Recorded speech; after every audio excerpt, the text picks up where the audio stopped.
analgesia. Apa analgesia? Ya, artinya nyeri. Kalau analgesia golongannya kalau di situ menyebabkan terjadinya analgesia berarti menyebabkan rasa tidak nyeri gitu ya.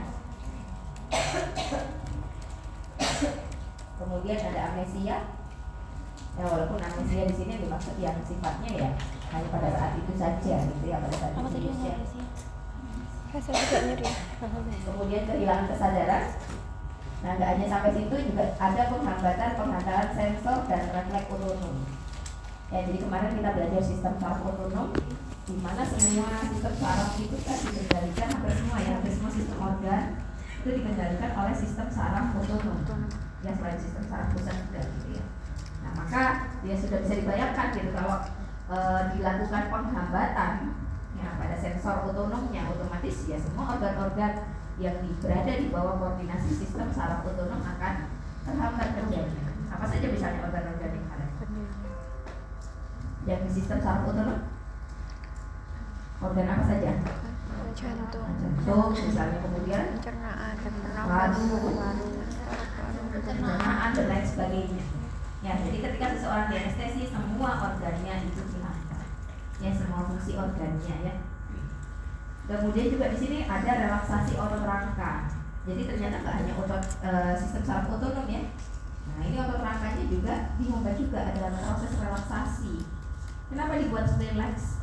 Ya, saya nggak bisa bayangin gitu ya kalau pas operasi kaku posisinya ya, kayak orang kejam itu kan kaku ya, kaku semua kan ya, malah susah gitu. Padahal orang mau di anestesi, mau di bedah itu kan tentu saja akan banyak dipasangi atau dimasuki alat-alat tertentu. Ya, sehingga bisa dibayangkan kalau otot rangkanya semua kaku, ya maka akan kesulitan. Terus di sini juga dikatakan tidak pernah digunakan obat tunggal. Jadi nanti ke belakang kita akan belajar berbagai karakteristik agen anestesi, di mana tidak ada satupun agen anestesi itu yang benar-benar ideal.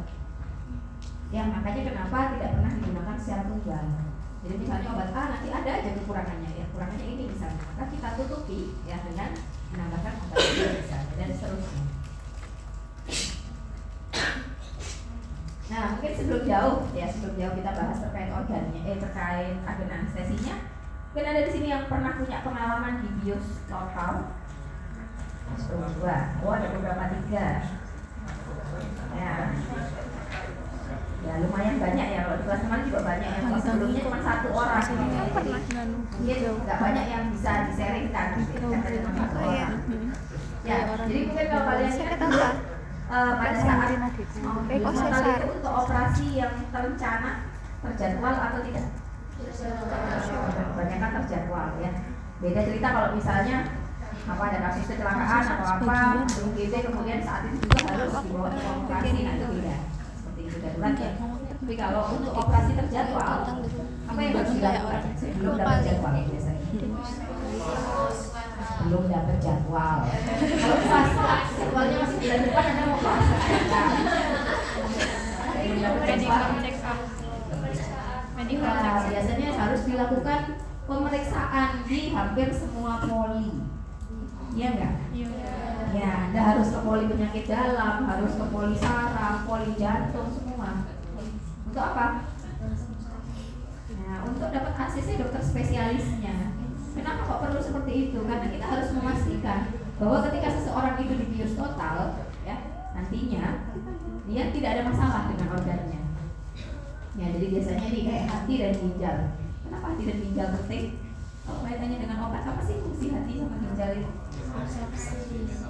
Ya, metabolisme, ekskresi juga iya gitu ya. Jadi bisa dibayangkan kalau misalnya hati atau ginjalnya bermasalah, maka ya bisa jadi juga akan berpengaruh terhadap agen anestesinya, metabolisme dan ekskresi agen anestesi kan gitu. Jadi nanti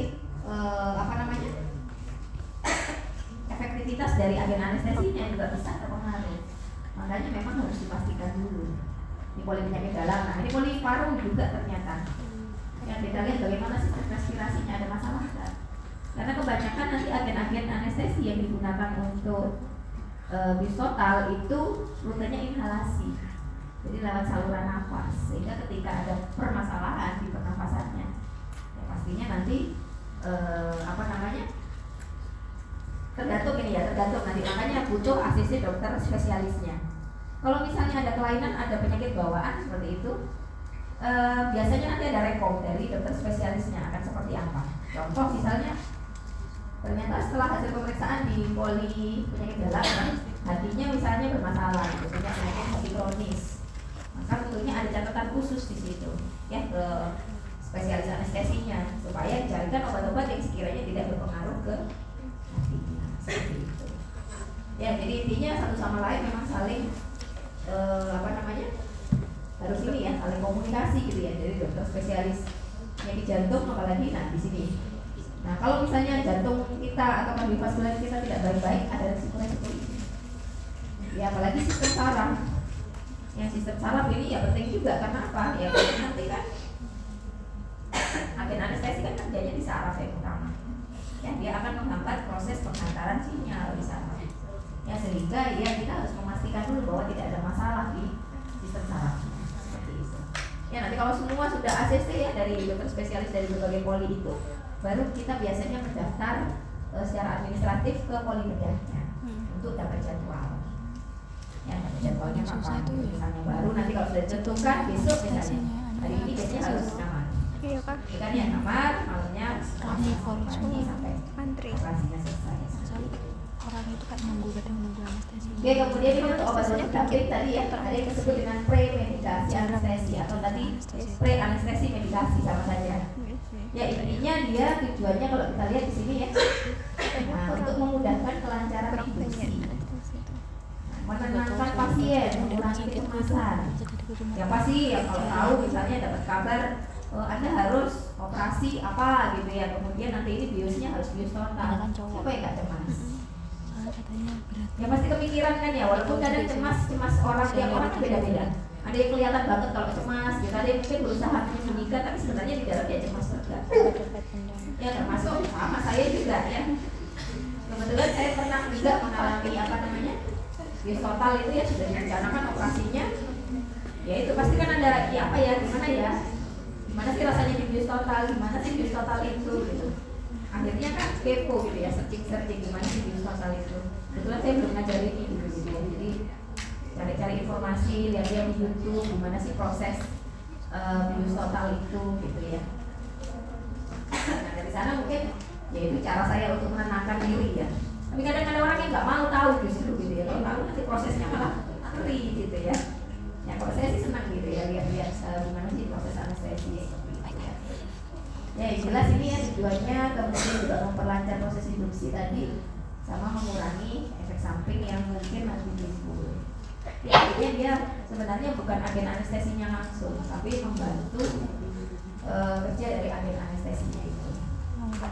Mungkin ini ya bisa dilihat contoh-contohnya misalnya, nah kayak benzodiazepin, nah, contohnya diazepam. Nah, besok kalian sudah kemarin ya diazepam. Sudah. Nah ya sudah. Sebenarnya diazepam ini apa sih efeknya kemarin? Untuk praktikum diazepam apa? Sedang menghilangkan kesadaran sebenarnya ya. Tapi kalau di manusia justru diazepam itu tidak digunakan untuk menghilangkan kesadaran. Kebanyakan hanya digunakan untuk mengatasi cemas. Kemudian kalau misalnya ada kasus yang susah tidur misalnya ya dikasih obat penenang, nah seperti itu. Tapi tidak benar-benar menghilangkan kesadaran. Demikian juga di kasus anestesi ini, makanya dia sebenarnya bukan agen anestesi yang utama, dia hanya memperlancar saja. Ya karena ya diazepam sendiri efeknya seperti itu. Mungkin yang kemarin lihat gimana ya efeknya diazepam? Kemencit. Tidur. Ya tidur terus Hilang lama. Tapi ada yang nggak tidur. Ada yang nggak tidur. Ya kalau yang apa yang paling lama? Oral. Oral. Yang kita gimana? Yang tidurnya nggak bangun sama sekali. Biasanya. Oh yang paling tidur lamanya. Itu dia sempat Akhirnya yang lama. Tapi biasanya nggak bener-bener bangun, dibalikan lagi gitu ya hilang lagi. Iya. Sudah tahu cari kenapa itu? Belum. Oh belum ngumpulin apa coba. Yang C2 belum ya. Ya ada itu kaitannya dengan kinetika dari diazepam itu sendiri. Nanti bisa dicari. Yang paling lama efeknya Ya. orang. Jadi memang Iya, memang masih kesel seperti itu kan, sama makanya kalau manusia kenapa nggak tidur? pengen lah seperti itu gitu. Sadar nggak sadar itu kan ya repot nanti ya. Ya seperti itu.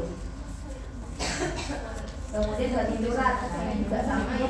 Yang diinginkan hanya ekstasinya saja. Nggak sampai kesadaran atau antihistamin.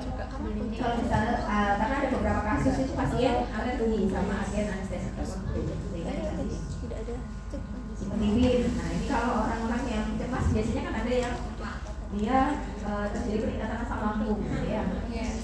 Maka kita Kayak orang itu tidur, tapi dia cepat tidur juga sama ini opioid ya. tapi terus Ada beberapa agen anestesi yang dia menghilangkan kesadaran, tapi dia bukan agen analgesia. Ya nggak tahu, aneh kan ya. Jadi hilang kesadaran tapi mungkin ketika disayat atau apa kerasa. Ya, makanya ditambahkan agen-agen seperti ini. Ya. Atau antikolinergik. Ya, golongan antikolinergik kemarin apa dampaknya? Antikolinergik berarti apa dia? Nama lainnya apa? Antagonis, parasimpatik atau parasimpatokinetik ya.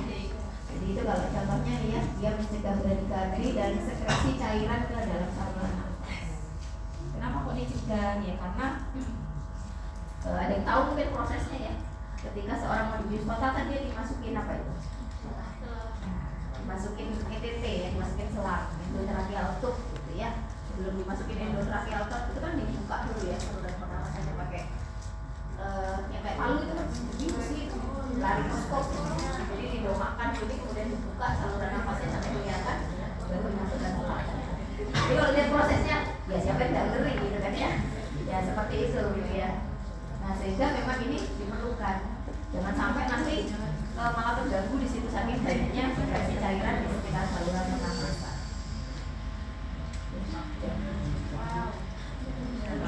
Oke, kemudian ini beberapa obat tambahan tapi bukan anestesi. Kalau tadi masih ada hubungannya dengan anestesi yang membantu kelancaran, kalau ini tidak secara langsung. Tapi ini tetap perlu. Kenapa? Gitu ya, terutama pada pasien-pasien yang punya riwayat penyakit kronis tertentu misalnya. Karena kalau punya riwayat hipertensi gitu ya, maka supaya tidak ada resiko ketika dibius total, maka ya obat anti hipertensi yang tetap diberikan di kelas. Nah, halnya misalnya ini kasus penyalahgunaan obat.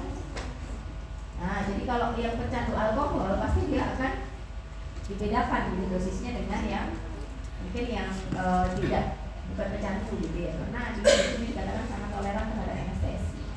Jadi mungkin bisa jadi butuh dosis yang lebih besar gitu kalau untuk pecandu alkohol. Bahkan biasanya orang-orang kalau yang banyak kerja di lab gitu ya, banyak terpapar zat-zat kimia tertentu, itu kalau mau operasi harus ngomong juga gitu ya. Nah takutnya dengan dosis yang biasa mungkin belum memberikan dampak yang efektif gitu ya. Nah ini kemudian fase-fasenya ya. Fase anestesi ada fase induksi tadi, periode waktu mulai pemberian sampai anestesi pembedahan efektif. Jadi ketika seseorang di anestesi kan nggak langsung hilang gitu ya. Kalaupun sudah hilang pun itu kan nggak langsung dibedah saat itu juga. Ya biasanya masih menunggu sampai suatu saat sampai sekiranya dokter bedahnya bisa memastikan bahwa ini kondisi yang aman untuk saya mulai pembedahan. Itu yang disebut fase induksi ya. Kemudian kalau pemeliharaan berarti mulai pertama kali disayat gitu ya, diinfusisi ya istilahnya, sampai ya selesai proses proses pembedahan ya. Nah, makanya disebut fase pemeliharaan anestesi. Jadi di sini ini gimana caranya agen anestesi kita itu bisa bekerja sepanjang waktu yang dibutuhkan selama proses pembedahan. Dan yang terakhir di sini periode sadar kembali. Ya. Kalau dilihat masing-masing proses ini tentunya ada resikonya ya. Tetap itu ada fase kritisnya juga gitu ya. Tapi di awal kalau fase induksi gimana nih, harusnya kok hilang mulai hilang kesadarannya kok enggak ya gitu kan ya. Ini ada apa sebenarnya, atau mungkin di sini enak-enaknya lagi bedah belum selesai kok pasiennya menunjukkan tanda-tanda belum langsung bangun dulu ya.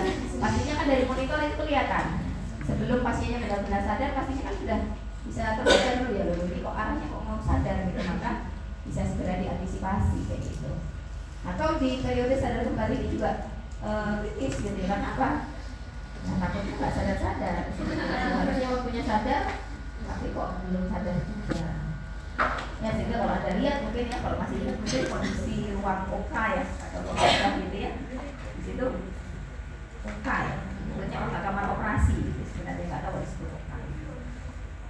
Ya, jadi di situ biasanya selalu disediakan obat-obat emergensi. Nah, ini fase yang pertama tadi ya. Nah, biasanya kalau di fase induksi ini kita gunakan agen anestesi yang IV. Kenapa kira-kira? Kalau IV apa keunggulannya IV? 30%. Kira-kira kalau idealnya untuk agen anestesi itu pengen yang maksudnya cepat atau lambat sih? Cepat. Saja pengen cepat kan, biar cepat hilang kesadarannya. Tapi kalau recovery-nya gimana? Yang ideal. Yang ideal ya pengennya cepat juga. Bukan durasi loh, yang recovery. Beda kalau durasi kan tergantung pembunuhannya kan gitu ya. Tapi kalau recovery-nya harapannya kan bisa cepat juga. Jadi onsetnya cepat, recovery-nya juga. Itu yang ideal seperti itu. Ya makanya di awal ini diberikan agen anestesi IV. Cuman IV itu kelemahannya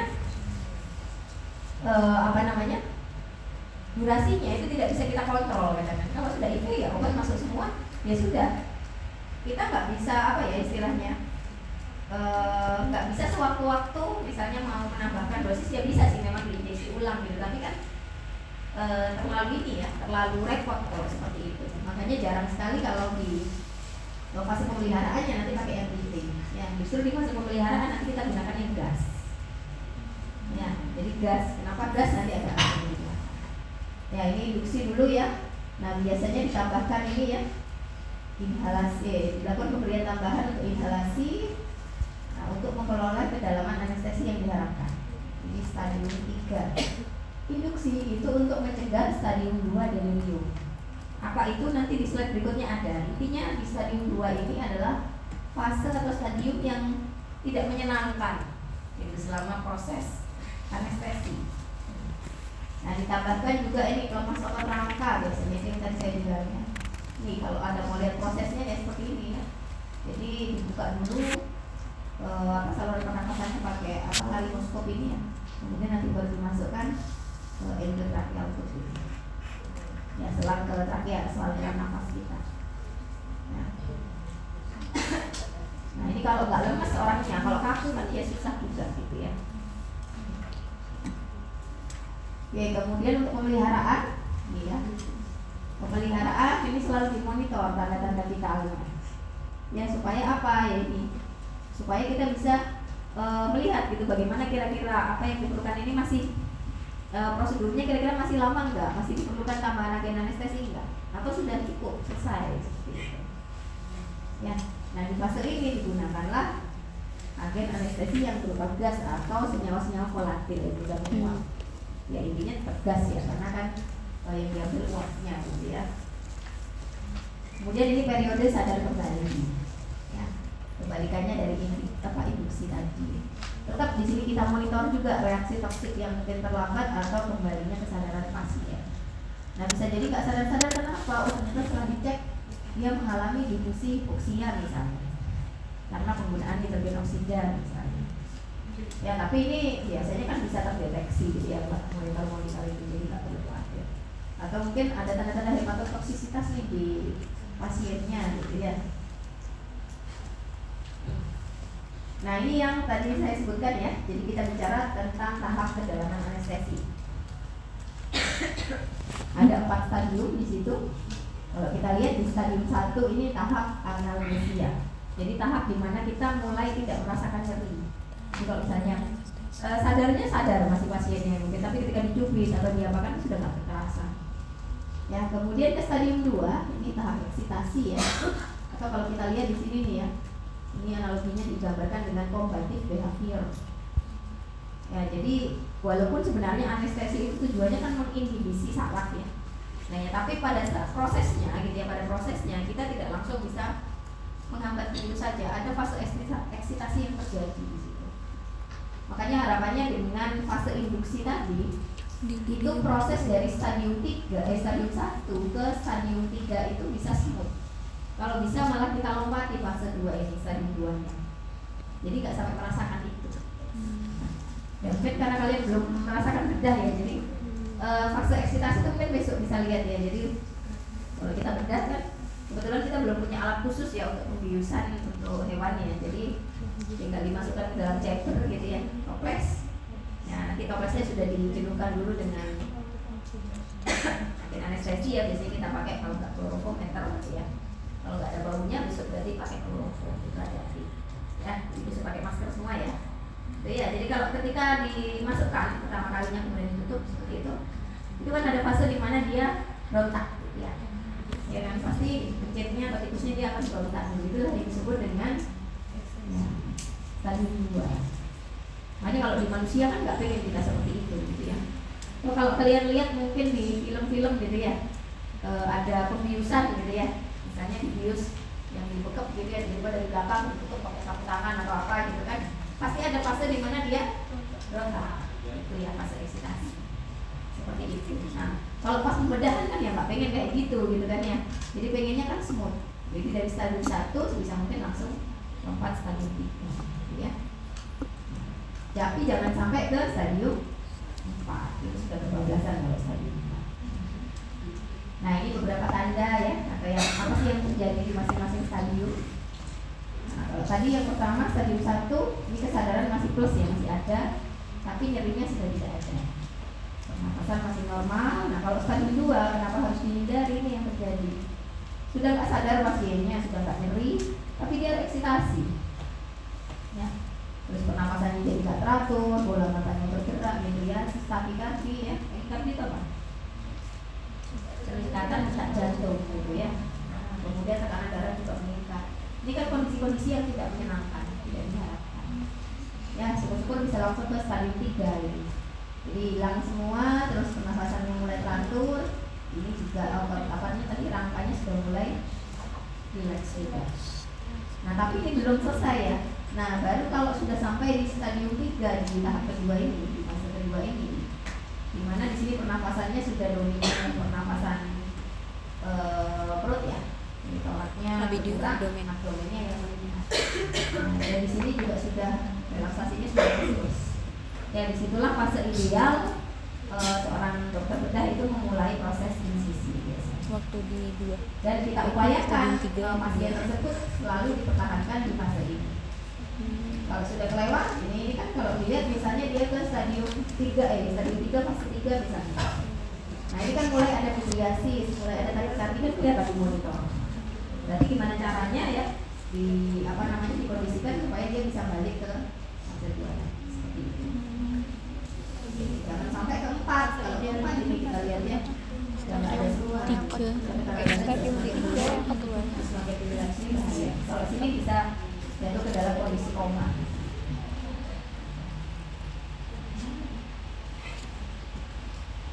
Oke, kemudian bagaimana sih mekanisme aksi untuk obat-obat anestesia tadi ya, terutama untuk yang anestesi umum. Nah, di situ dikatakan dia non selektif karena tidak ditemukan reseptor spesifik. Jadi mungkin beda dengan yang kita pelajari kemarin ya, rata-rata kan sudah jelas mekanismenya, di reseptor, dia nggak di reseptor atau gimana. Lah kalau ini memang dikatakan dia non selektif. Kerjanya cuma di sinap gitu aja, bisa mempengaruhi pelepasannya atau bisa aja dia mengubah frekuensi sama amplitude sendiri. Tapi titik kerjanya di mana itu nggak jelas.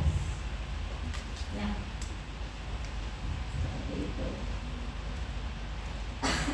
Nah kalau kita lihat tingkat organnya ini ya, efek yang diharapkan secara umum adalah memperkuat proses inhibisi dan melemahkan eksitasi. Jadi secara umum seperti itu. Ya sehingga kalau kita lihat di sini ya, di gambarnya ini, nah ini yang inhibisi ya, saraf inhibisi. GABA ya di sini berarti kalau dia misalnya agen anestesinya kerja di saraf yang inhibisi, gimana caranya dia memperkuat kerja dari GABA itu sendiri. Sementara kalau kerjanya di sinapsi yang eksitasi gitu ya, maka gimana caranya proses eksitasi itu ditekan. Oke, ini juga sama di situ ya, belum ada reseptor spesifik gitu ya. Pokoknya secara umum itu meningkatkan GABA, memperpanjang durasi pembukaan kanal ion, memaksimalkan channel. Ya kalau kalian ingat mungkin kemarin di di yang pertemuan pertama ya, slide-nya SSP, itu kan saya sempat menggambarkan beberapa aktif site dari GABA, reseptor GABA. Di situ kan ada agen anestesi juga gitu ya, ada yang bekerja di sana gitu ya. Walaupun di sini dikatakan tadi non spesifik gitu ya, belum ada reseptor yang spesifik. Oke, sekarang kita ke anestesi inhalasi. Ya, jadi kalau tadi induksi kita pakai IV ya, kalau ini yang inhalasinya. Apa saja sih keuntungannya ya? Kedalaman anestesi dapat diubah dengan cepat. Ya. Jadi enaknya itu. Jadi anestesi itu kan gampang ya, kalau mau masukkan inhalasi ya sudah tinggal dimasukkan lewat saluran nafas tadi, bisa langsung bekerja.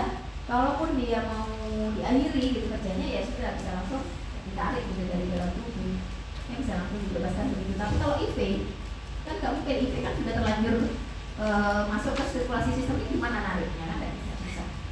Tapi kalau gas lebih mudah, sehingga itu tadi dikatakan bahwa kita kan pengennya yang ideal itu yang masaknya cepat tapi recovery-nya juga cepat.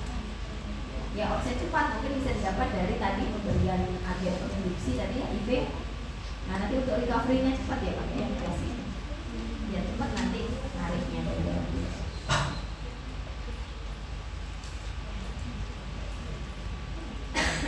Nah kemudian ini kaitannya dengan sifat fisikokimianya ya.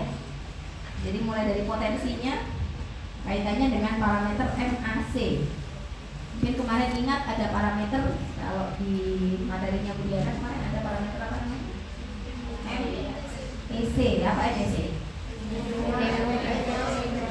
Minimum effective concentration. Tapi itu kalau di darah. Ya kan, kalau yang kita bicarakan di sini agen anestesi gas kan berarti dari darah ya, tapi di alveolus. Ya sehingga ya memang untuk obat-obat ini dia perlu konsentrasi minimal dulu untuk bisa menimbulkan efek. Ya kalau gas ya nggak secepat itu juga, jadi makanya tetap dibantu sama IV itu kan. Ya. Nah kalau kita lihat di sini, ini berdasarkan nilai MAC-nya, mana yang potensinya paling besar?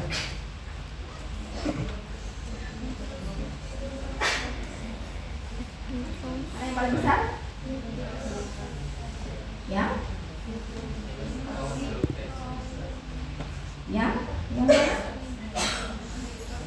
Yang MAC-nya ya, kalau yang paling poten berarti yang MAC-nya kecil di situ ya. Nah, berarti yang halutan gitu ya. Sini. Ya kenapa? Karena untuk bisa memberikan efek dia hanya butuh konsentrasi kecil gitu dibanding dengan dia biasanya yang halutan ya. Kalau yang poten kita lihat di sini ya, nitrous oxide atau nitrogen oksida ya, ini MAC-nya besar sekali. Berarti kalau mau dipakai sebagai agen anestesi dia butuh dosis yang sangat besar supaya bisa memberikan efek. Nah ini juga kaitannya dengan itu farmakologi properties ya. Jadi kaitannya dengan beberapa sifat-sifat fisikokimianya juga, hubungannya dengan efeknya nanti. Nanti kalau dari MAC tadi, ya sama mungkin bisa dilihat komennya di sini. Tadi kan paling bagus halutan ya, karena dia MAC-nya paling kecil ya. Ternyata di sini ada yang lebih kecil lagi nih, metoxyluran. Ini MAC-nya lebih kecil lagi, berarti kan dia paling poten. Tapi coba kita lihat komentarnya.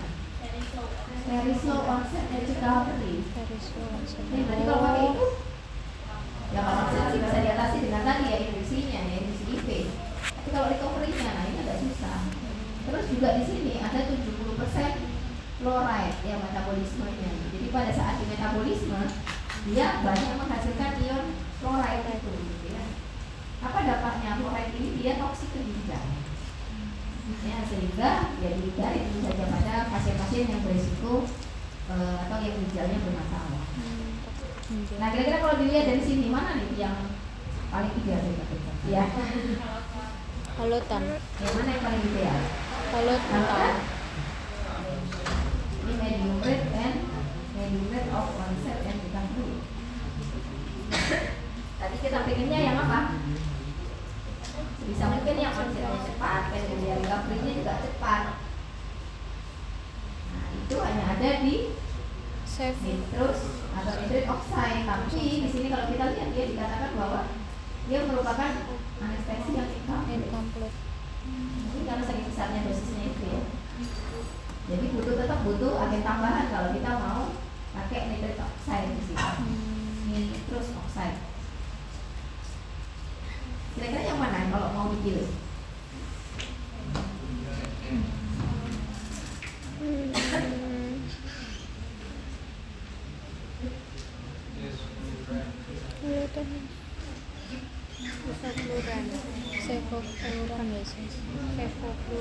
Ya, jadi kalau yang umum digunakan di setting klinis itu biasanya antara desfluran, sevofluran, isofluran, enfluran. Yang fluran ini. Ya, walaupun di sini tetap ada resiko terbentuknya ion klorid agak kecil gitu ya. Kalau dilihat ini kan rapid ya, onsetnya, recovery-nya juga ini juga demikian. Tapi dia low volatility ya. Ini biasanya alatnya lebih mahal karena dia butuh penguap khusus nih ya, biar cepat menguap. Jadi memang itu yang sering dipakai biasanya. Nah, ini beberapa kaitan juga sifat leukemia ya selain masih tadi. Ini ditentukan oleh konsentrasi inspirasi dan ventilasi alveolus. Jadi gampangannya kalau Anda lihat di sini ya di gambar ini, itu dicari agen yang sekiranya rasio antara FA per FI ini ya, konsentrasi alveolar dibanding konsentrasi inspirasi itu mendekati 1. Kalau dia semakin mendekati 1, artinya dia semakin cepat mencapai equilibrium istilahnya, mencapai keseimbangan. Kalau cepat mencapai keseimbangan berarti dia konsepnya lebih cepat. Nah, ini membandingkan antara halutan dengan nitrogen oksida. Tadi kan memang iya, nitrogen oksida kan dia memang konsepnya lebih cepat, recovery-nya juga lebih cepat. Itu ya dibanding dengan halutan. Nah, kemudian juga bergantung dari kelarutan di dalam darah. Nah, kita kenal tadi di tabel sebenarnya juga ada ya. Jadi rasio atau koefisien partisi antara darah dengan gas. Nah, ini yang bagus harusnya yang gimana? Yang kecil koefisien partisinya atau yang besar rasionya? Yang besar. Besar? Besar. Justru yang kecil sebenarnya ya. Kan di sini dikatakan nih, NO2 kelarutan dalam darah rendah. Kalau koefisien partisinya kecil, artinya kan perbandingan antara darah dengan gasnya itu kecil gitu ya. Nah, kalau koefisien partisinya besar berarti dia lebih larut di darah. Kan gitu, dibilang penyebut ya. Kalau mau yang kecil berarti kan pembilangnya harus besar gitu ya. Kalau mau kecil, ininya harus kecil juga gitu ya. Jadi kalau dia lihat di sini berarti nitrogen oksida itu dia paling sedikit anestesi yang mengisi darah. Jadi kelarutannya di darah memang paling kecil. Ya, sehingga equilibriumnya cepat terjadi. Jadi onsetnya cepat paling. Beda dengan yang halutan. Halutan ini besar, 2,3 sekian.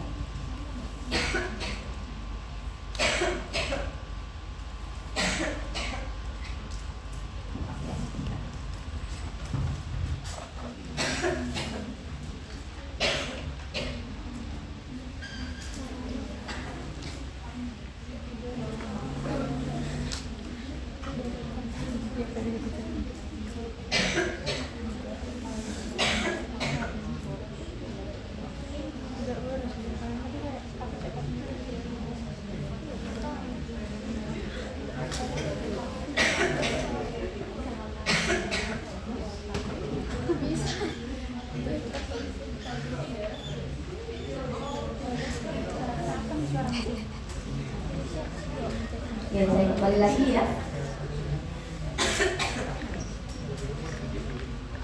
Sudah siap kembali? Sudah. Kayaknya masih banyak yang sibuk dengan HP-nya. Beda loh ya, HP untuk lihat slide sama mengerjakan aktivitas yang lain itu beda. Bisa kelihatan saya. Ya.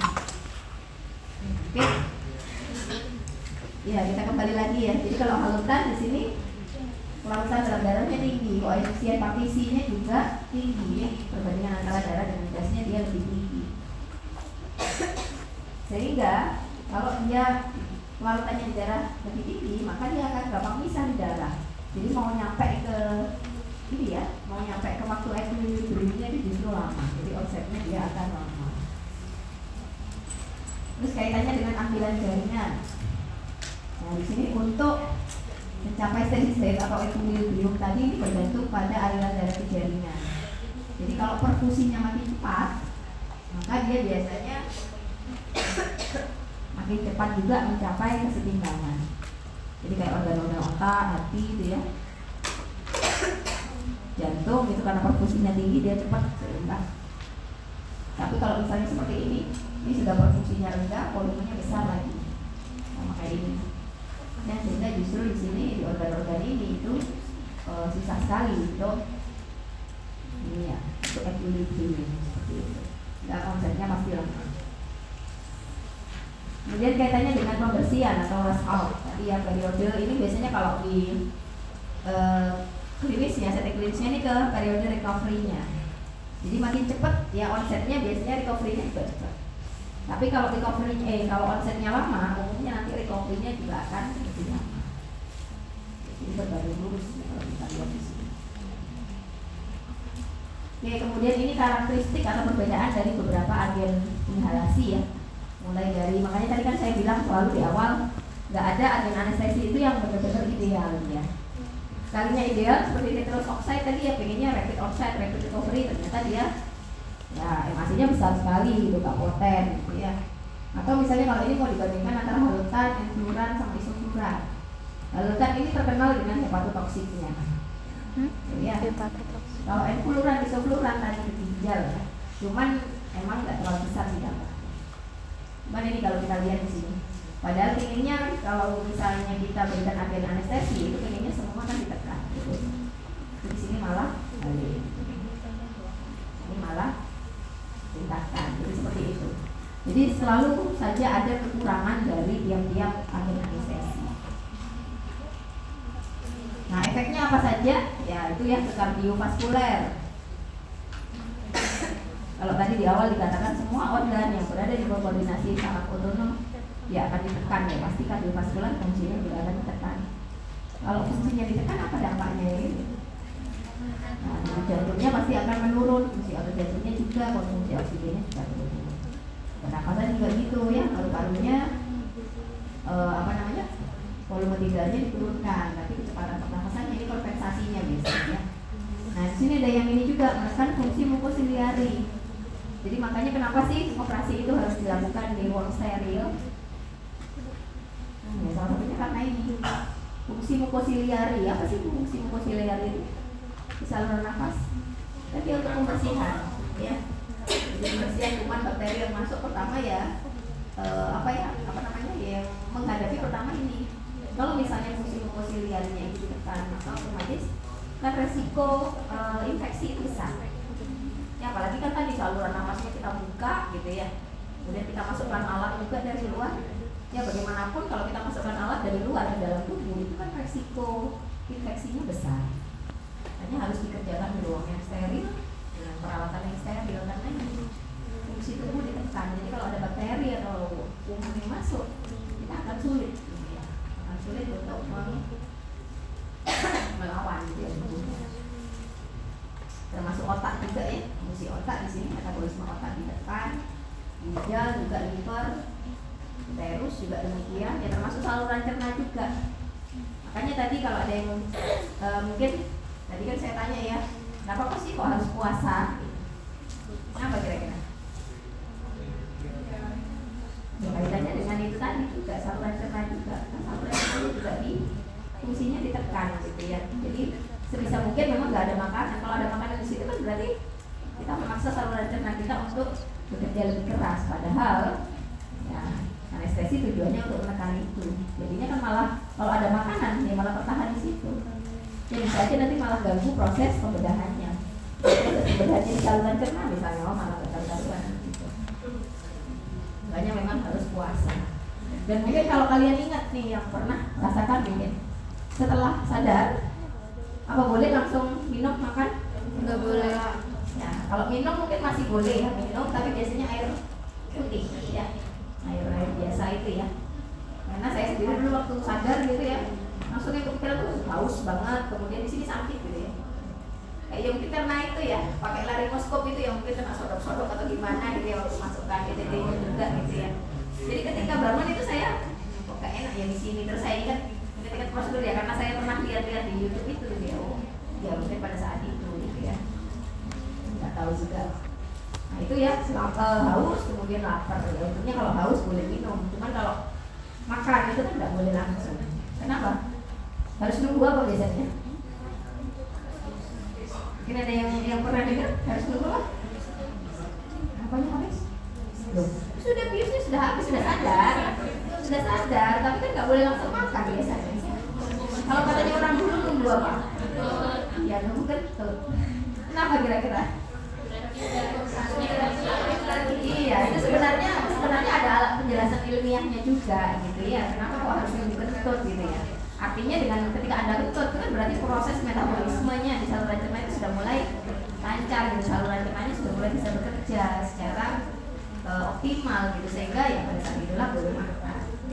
Tapi kalau sekarang biasanya nggak usah nunggu itu gitu ya. Dokter tentunya sudah bisa memperkirakan biasanya, oh nanti Bu tunggu 1 jam gitu ya, atau Bu nanti tunggu 2 jam. Kaitannya dengan kerja obatnya tadi. Ya pokoknya intinya ya sekiranya tubuh ini sudah siap semua, kan orang sadar kan kadang cuma sadar pikirannya ya, tapi kan semua belum bisa digerakkan ya. Ya ini masih kaku, kakinya masih kaku misalnya dan lain sebagainya. Ya sehingga memang harus benar-benar semua sampai organ dalam-dalamnya itu berfungsi secara optimal dulu, baru kita bebas misalnya mau makan atau apa ya.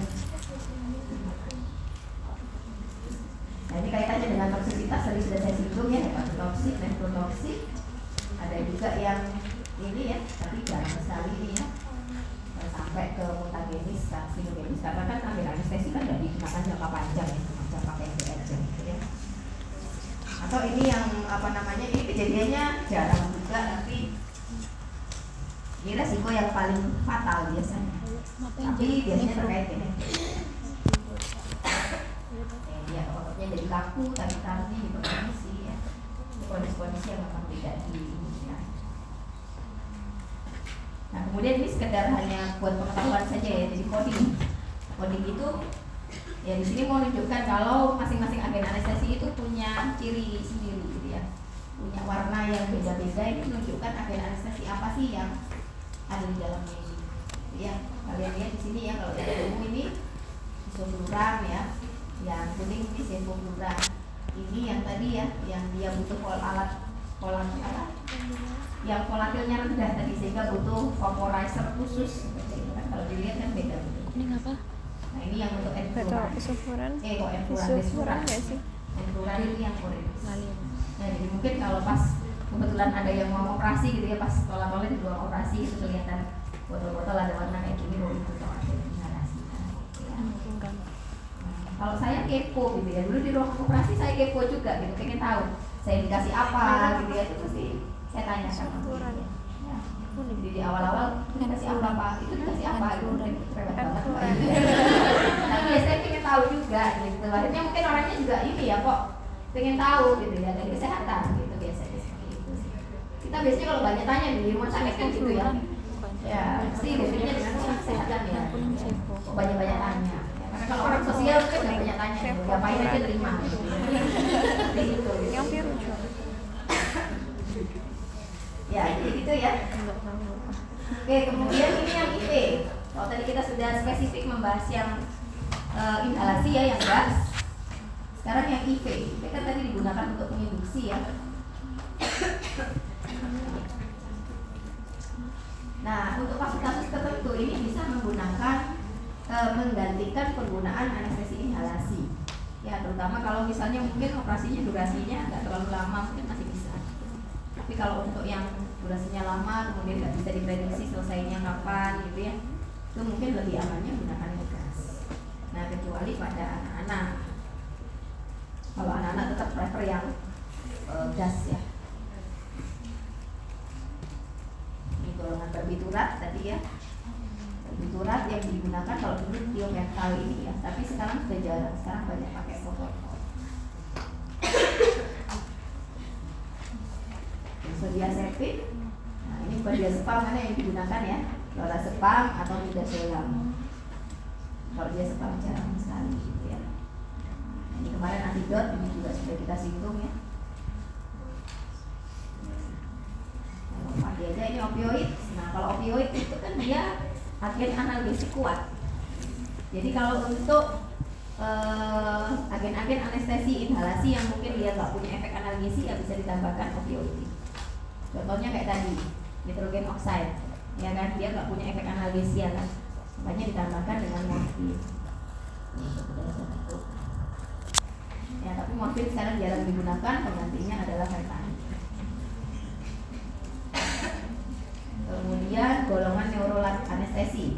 Ini kombinasi antara golongan neuroleptik itu sama kayak istilah lain dari antipsikosis ya. Neuroleptik dan sama fentanyl ini ya. Itu bisa digunakan juga sebagai agen pembunuh.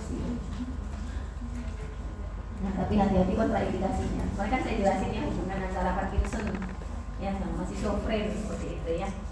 Karena obat-obat antipsikosis itu justru dikontraindikasikan untuk pasien Parkinson. Kemudian ketamin ini satu-satunya IV yang dia bisa digunakan ya. Nah. Tapi hati-hati di sini ya. Menderita nampak bangun, namun tidak sadar sehingga dikasih biasanya dikombinasi sama diazepam. Dan metadin propofol juga tidak. Nah ini kaitannya dengan karakteristik masing-masing ya. Gimana onsetnya, gimana recovery-nya dan lain sebagainya. Kalau mau membandingkan satu sama lain.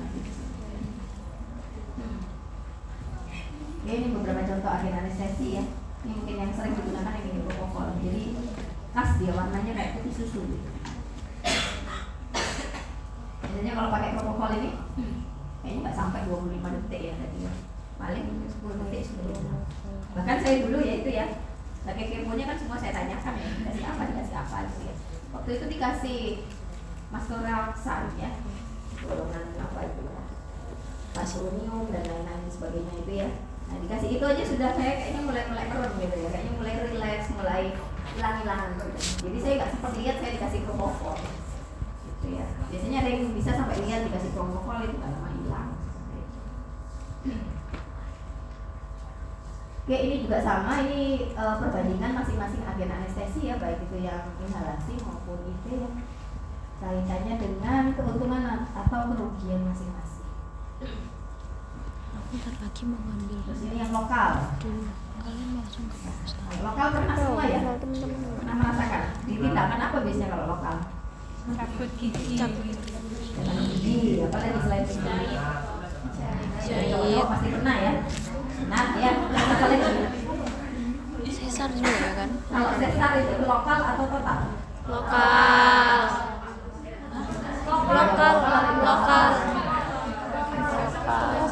Ibuku sadar. Ya, kalau sesar itu total. Tapi kalau sekarang ini ya sudah nggak total lagi. Sekarang itu lokal. Jadi paling cuma dari perut ke bawah. Iya. Ya biasanya kan kalau yang sini ya masih sadar, masih kadang masih diajak ngobrol. Ibuku yang Ya ngomong kebetulan saya juga pernah ketiganya. Oke. Saya anestesi lokal pernah, anestesi total itu apa? General anestesi pernah. Sama yang ini juga, kalau sesar itu lokal sebenarnya ya, tapi kan areanya lebih luas, itu biasanya kita nyebutnya regional. Saya regional juga pernah, tapi bukan sesar. Ya. Nantilah sampai ceritanya ya. Jadi kalau lokal cirinya apa di sini? Nah, cirinya dia pada daerah tubuh terbatas, tapi ini tipe ya, tanpa menghilangkan kesadaran, kan ketidaksadaran. Jadi kan orangnya yang tetap sadar, ini loh. tetap sadar tapi tidak merasakan nyeri. Iya, Kesadaran. menghilangkan kesadaran. Nah, kalau kaitannya dengan mekanisme aksinya, ya ini dia hubungannya dengan kalau tadi lebih ke GABA ya, GABA, kanal GL tadi ya, kalau di sini lebih ke kanal sodium atau Na. Ya, kanal Na fungsinya apa? Ya, Depolarisasi. tapi kalau depolarisasi kan berarti eksitasi ya, ini enggak, ini kita tekan gitu ya, depolarisasinya kita tekan, yang kita hambat. Makanya di sini dikatakan ini ya, mengikat kanal ion pada kondisi terinaktivasi sehingga kanal ionnya tersekat, ya, sehingga pengantaran transmisi impuls rasa sakit itu bisa terhambat. Ya, jadi kanal ion pada kondisi terinaktivasi itu seperti ini. Meskipun kanalnya buka, tapi dia habitnya ini tertutup, sehingga ya nggak bisa NA masuk. Itu dipertahankan posisi ini. Oh, Sehingga habitnya tidak terjadi proses depolarisasi. Oke, kemudian ini kaitannya dengan sifat-sifatnya ya. Agen anestesi lokal itu kebanyakan dia merupakan basa lemah. Ya, basa lemah tapi dibuat dalam bentuk garam ya, karena kan kebanyakan injeksi. Kalau injeksi kan harus berupa larutan ya sebisa mungkin ya. Tapi kan banyak juga basa lemah yang mungkin nggak larut sehingga harus dibuat dalam bentuk garam. Nah, ini faktor-faktor yang mempengaruhi kerja anestesi lokal. Ya, kalau anestesi general kita fungsi-fungsi tubuhnya secara umum. Kalau ini, nah ini sifat-sifat ini. Jadi mulai anatomi serat saraf ini ada penjelasannya nanti ya, bisa baca. Intinya kalau dia diameter serat sarafnya kecil ya, kalau sarafnya lebih kecil berarti lebih peka. Kalau seluruh mielinnya lebih kecil ya berarti lebih peka. Kemudian pH-pKa. Nah, karena tadi obatnya sifatnya apa? Basa lemah ya, basa kalau ketemu pH basa, nah, ini lebih banyak dalam bentuk tidak terion kan, sehingga lebih efektif di sini. Ya, opsinya besar kan di sini ya. Sementara kalau pH asam ketemu basa dia banyak yang terion kan justru, nah, sehingga di sini kurang. Dan seterusnya. Ini kaitannya dengan efek vasodilatasi. Nah, umumnya di sini dikatakan bahwa anestesi lokal itu menyebabkan efek vasodilatasi. Apa kira-kira dampaknya kalau dia menyebabkan vasodilatasi? Pembuluh. Vasodilatasi itu apa? Pelebaran itu penjelasannya. Kalau efek vasodilatasinya kuat, maka obat itu cukup meninggalkan daerah kecilnya. Kenapa? Kan makin lebar dia makin mudah, istilahnya agen anestesinya makin mudah nyebar. Ya, akhirnya agen anestesinya dia akan mudah nyebar. Padahal sebenarnya yang diinginkan kan namanya agen anestesi lokal, kerjanya ya hanya di sana kan gitu. Ya, sehingga kalau dia menyebabkan vasodilatasi, dia punya efek vasodilatasi ya gampang nyebar. Nah, biar nggak nyebar nanti ada caranya. Ya, ini kalau sudah nyebar akibatnya apa? Potensinya turun. Doa apa? Duration of action. Durasinya juga akan turun ya, karena cepat nyebar itu tadi jadi efek hilang ya. Terus kaitannya dengan ikatan protein. Jadi kalau dia gampang mengikat protein, maka dia juga akan kemampuan mengikat membran sel sarafnya juga lebih kuat. Jadi durasinya bisa lebih panjang. Nah, ini pH. Ini juga sudah dijelaskan ya. Kalau misalnya radang, itu pH-nya lebih asam gitu ya, jadi tidak efektif kan tadi basah. Gitu ya. Mungkin pernah tahu ya kalau pas periksa gigi gitu, misalnya pas lagi bengkak-bengkaknya, kan nggak mau dokter ngasih tindakan. Ya, atau biasanya dikasih obat dulu sampai reda dulu bengkaknya, baru nanti bisa tindakan. Karena itu, ya, karena kalau pas radang gitu dia pH-nya asam. Ya, sehingga takutnya nanti daripada agen anestesinya nggak efektif, ada bungok-bungok ya, jerit-jerit kan gitu yang penting ya sudah dikerjakan dulu inflamasi.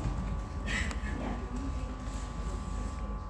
Ini beberapa contoh agen anestesi lokal yang biasa digunakan ya, termasuk karakteristiknya ini ya, dan penggunaan klinisnya.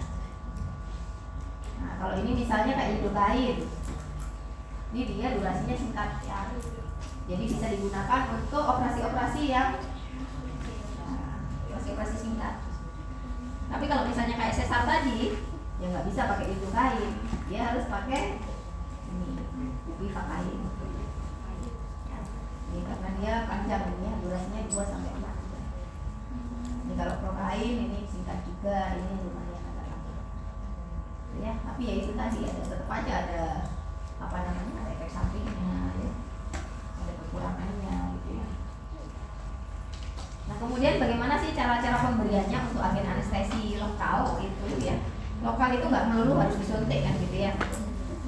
Tapi ternyata ada agen anestesi yang permukaan. Apa misalnya?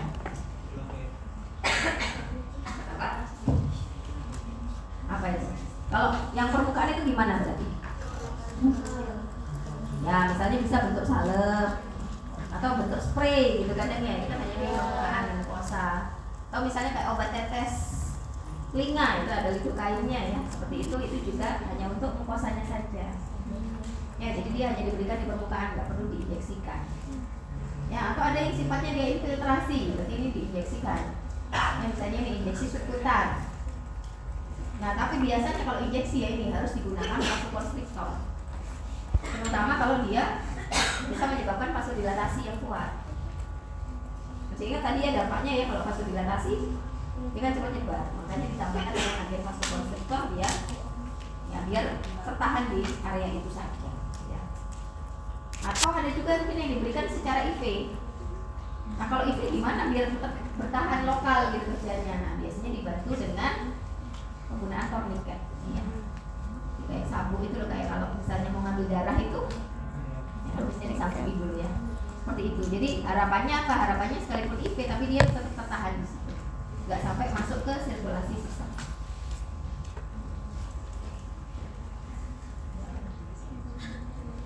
Oke, nah ini yang disebut dengan regional anestesi ya.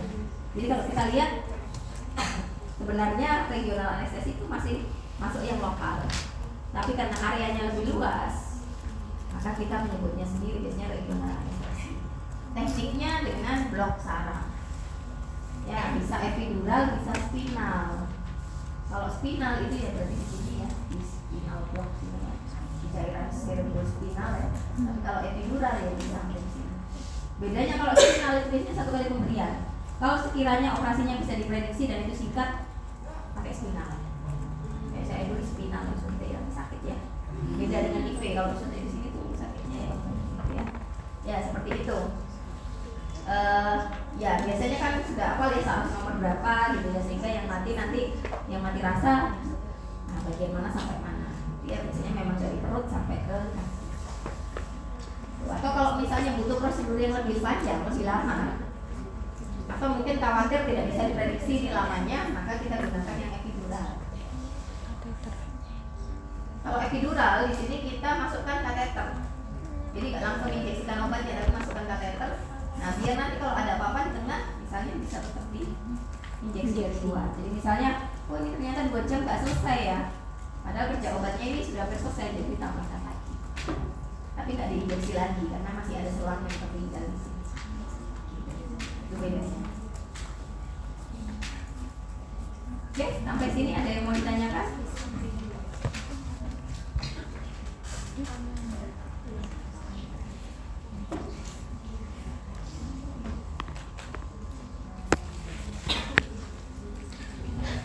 Tidak ada?